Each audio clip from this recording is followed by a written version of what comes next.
Lu nyelidikin ke kitab Yahudi yang gak bakalan nongol, bos. Ahmadnya. Mereka mau tutup itu. Gimana, juragan?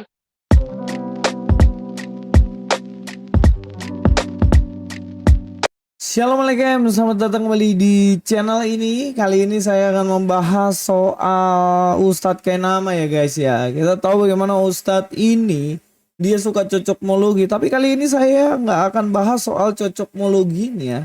Tapi saya akan bahas soal ketidakkonsistenannya. Dia ngomongnya plin-plan, sebentar bilang A, sebentar bilang B. Dia bilang kalau mau belajar tentang kitabnya orang Yahudi harus sama Yahudi. Tapi di sisi lain dia bilang juga jangan pernah belajar dari Yahudi karena Yahudi itu menutup-nutupi bahwa ada kata Muhammad di dalamnya. Biasa orang kalau nggak konsisten dan banyak bohongnya ya kayak gini. Ngaku kuliah Israel, ijazah pun nggak ada. Kita langsung aja nonton videonya dulu guys. Jika kita membahas tentang kitab-kitab yang orang Kristen bilang perjanjian lama, jangan pernah tanya sama orang Kristen. Tanya sama yang punya kitab, yaitu orang Yahudi, para rabai. Itu tafsir yang valid, yang solid, yang sahih. Kitabnya orang Yahudi, tanya sama orang Yahudi. Kitab Islam, tanya sama orang Islam. Gitu ya, sudah jelas ya. Sampai di sini sudah jelas bahwa Kainama bilang kalau mau tahu kitabnya orang Yahudi, tanya sama Yahudi. Kalau mau tahu kitabnya orang Islam, tanya orang Islam. Dan dia dengan tegas mengatakan hal seperti itu. Dia seakan-akan pengen diakui bahwa sebenarnya kitabnya Yahudi ya Yahudi aja. Kalau Islam ya Islam aja, Kristen Kristen aja. Tapi persoalannya apakah perkataan dari Kainama ini bisa dipegang? Apakah benar kita kalau mau belajar kitabnya orang Yahudi itu harus dari orang Yahudi? Seperti mulut manisnya Kainama yang seakan-akan ya cari masa dari orang-orang Yahudi. Ya kita langsung cek aja guys. Saya mau lebih dalam lagi untuk kita mau cek ini. Karena apa? Omongannya gak konsisten. Kita dengar videonya. Saya nggak ngerti ada orang yang bilang apa? Kainama cabut pernyataanmu tentang Mesulam dan tentang Etmak. Yang ngomong itu orang Islam. Aku sudah menyelidiki dari Tanah, Torah, Nevim, Ketuvim. Aku sudah menyelidiki dari Targum. Aku sudah menyelidiki dari kitab-kitab Yahudi. Aku sudah menyelidiki. Lu nyelidikin ke kitab Yahudi yang gak bakalan nongol, bos. Ahmadnya. Mereka mau tutup itu. Gimana, juragan? Imani saja. Di dalam surat As-Saff ayatnya yang ke-6. Isa ibnu Maryam qala, ya Bani Israel. Katanya, aku sebagai Isa ibnu Maryam, Jesus Christ, membenarkan kitab Taurat. Dan akan datang seorang rasul setelah aku, namanya Ahmad.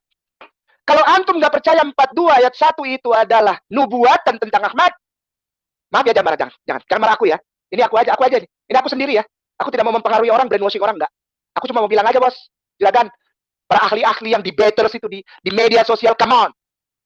Lu marah gua gimana? Orang bersaksi dimarahin. Ustadz lagi marahin gua. Tarik. Kalau ditarik itu imanku ditarik.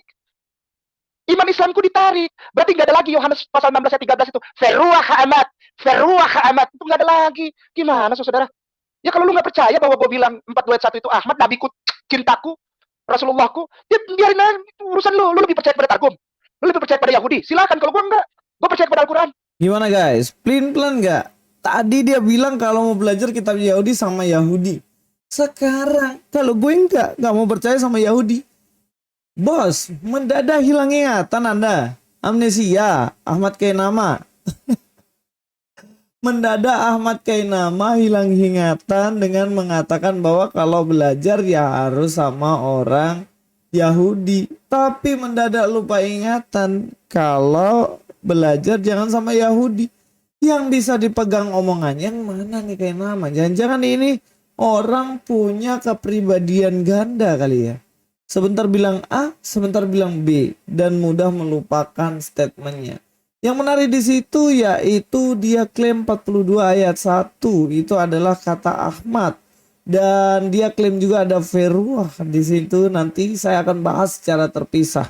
Tapi kali ini saya mau fokus di Yesaya 42 ayat 1. Benarkah di situ adalah Muhammad atau membicarakan tentang Muhammad? Kita langsung cross check aja ke dalamnya guys. Oke, kita bahas dulu dalam Yesaya 42 ayat 1 ya. Dikatakan, lihat itu hambaku yang kupegang, orang pilihanku yang kepadanya aku berkenan. Aku telah menaruh rohku ke atasnya, supaya ia menyatakan hukum kepada bangsa-bangsa. Ia tidak akan berteriak atau menyaringkan suara atau memperdengarkan suaranya di jalan.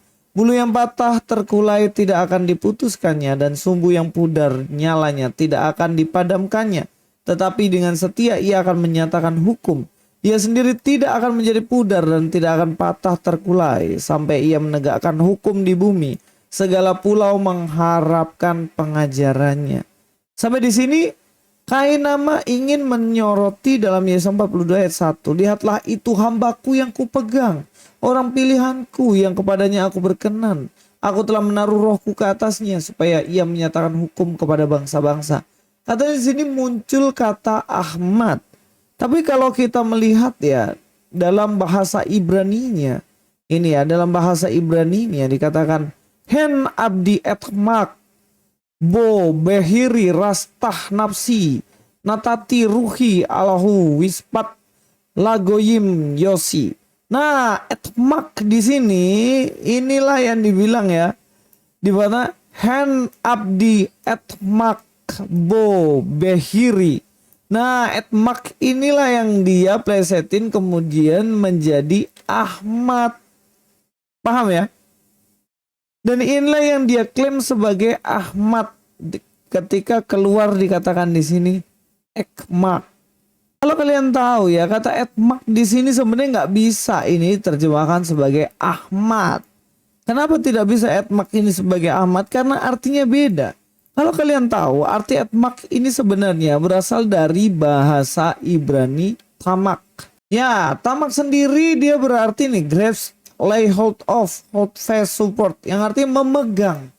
Makanya dalam bahasa Indonesia sendiri diartikan memegang. Lihat itu hambaku yang kupegang, orang pilihanku yang kepadanya aku berkenan. Dalam bahasa Inggrisnya sendiri whom I uphold. Jadi apa sih hubungannya antara Ahmad dan juga dikaitkan dengan Muhammad? Padahal dalam bahasa Ibraninya sendiri kan etmak dan ini artinya pegang. Ya nggak bisa sebenarnya kalau mau dikaitkan ini etmak ini dengan artinya adalah Ahmad. Inilah ilmu cocokmologi kainama yang sering dipakai untuk seakan-akan muncul kata Ahmad padahal nggak ada. Di situ pun munculnya etmak. Apa hubungannya Ahmad sama etmak? Itu kan beda banget ya. Contohnya sempat sama sempak beda kan? Sempat itu ya kalau sempat saya datang, sempak itu apa ya yang dipakai untuk ya itu kan gitu kan, untuk cawat gitu. Sempak beda. Ahmad dan etmak ya jelas beda, beda jauh banget. Artinya pun berbeda. Kalau kita tahu etmak ini nggak cuma muncul dalam Yesaya 42 ayat 1, ternyata muncul juga dalam kitab Kejadian. Kalau kita lihat dalam Kejadian 48 ayat 17 ya. Di sini muncul etmak, tapi dia munculnya adalah kata wayitmak. Wayitmak ini artinya sama, pegang gitu. Makanya kalau dalam bahasa Indonesia kan ya, ketika Yusuf melihat bahwa ayahnya meletakkan tangan kanannya di atas kepala Efraim, hal itu dipandangnya tidak baik, lalu dipegangnya tangan ayahnya. Wayitmak. Jadi apa coba? Apakah Muhammad artinya dipegang? Kan enggak kan? Kata ini muncul loh. Wayitmak. Kata itu juga muncul dalam kitab Amos guys ternyata. Dalam Amos 1 ayat 5 dikatakan di sini kan, keluar lagi. Watomak. Nah ternyata kata itu juga muncul dalam Amos 1 ayat 5, yaitu watomek. Watomek berasal dari kata tadi, tamak, atau sama dengan etmak.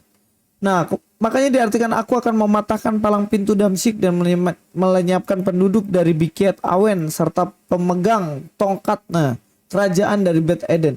Pemegang. Sehingga memang ekmak ini artinya ya itu tadi pegang. Gak ada hubungannya Yesaya 42 ayat 1 dengan Ahmad atau Muhammad.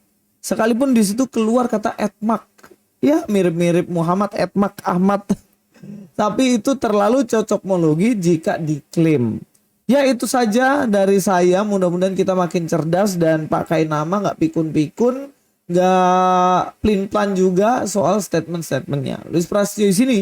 God be with you all.